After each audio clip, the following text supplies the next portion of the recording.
Saitarini fanain'Andriamanitra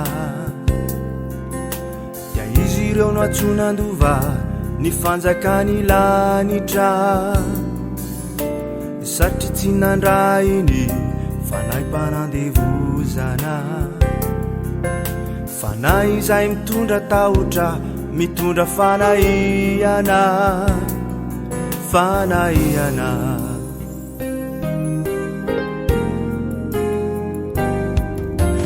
raha misy olona ao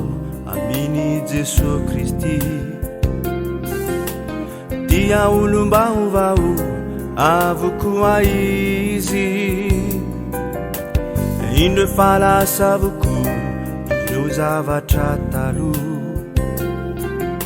irony adi-tsaina mampanahy mitondra famoizam-po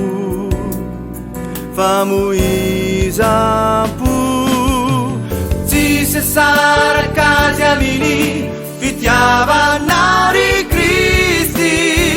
izay fitsapana hatrety ninona olana eto an-tany nokony aveny fitiavanao ihany manoatra no ny mpandresy izy amizany tsy sesaraka azy aminy fitiavanao ry Kristy izay fitsapana hatrety ninona olana eto an-tany nokony aveny fitiavanao ihany manoatra no ny mpandresy izy amizany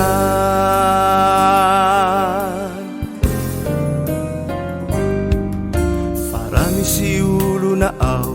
aminy Jesosy Kristy dia olom-baovao avokoa izy indro efa lasa avokoa ireo zavatra taloha irony adi-tsaina mampanahy mitondra famoizam-po fa raha Andriamanitra no momba sy mbola mitay tsy misy atohitra antsika ko aoka osay hoe tsy sesaraka aminy fitiavanao ry Kristy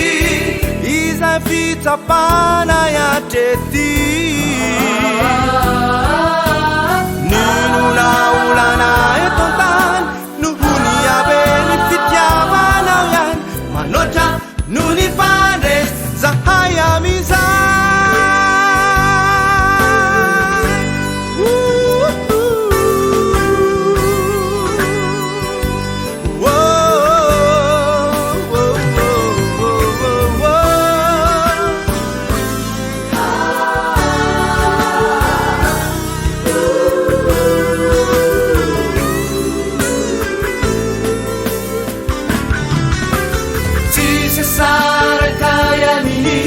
fitiavanao ry Kristy